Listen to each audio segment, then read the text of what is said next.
السلام عليكم ورحمة الله تعالى وبركاته. الرجاء الاشتراك في القناة مع تفعيل زر الجرس حتى يصلكم كل جديد مواعيدنا. موعد مباراة ريال مدريد الإسباني القادمة ضد يوفنتوس الإيطالي في الجولة الثالثة من مسابقة دوري أبطال أوروبا، والقنوات الناقلة لهذه المباراة.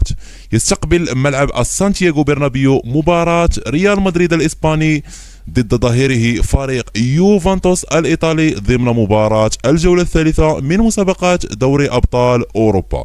وستقام المباراة المرتقبة بين الفريقين يوم الأربعاء 22 أكتوبر 2025 في تمام الساعة 8 مساء بتوقيت تونس والجزائر والمغرب، 10 مساء بتوقيت السعودية والعراق ومصر واليمن وسوريا والأردن والبحرين إن شاء الله.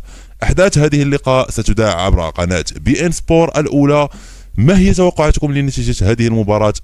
خلونا آراءكم في التعليقات، ولا تنسوا دعمنا بزر لايك والاشتراك في القناة لتصلكم جميع المباريات القادمة إن شاء الله. والسلام عليكم.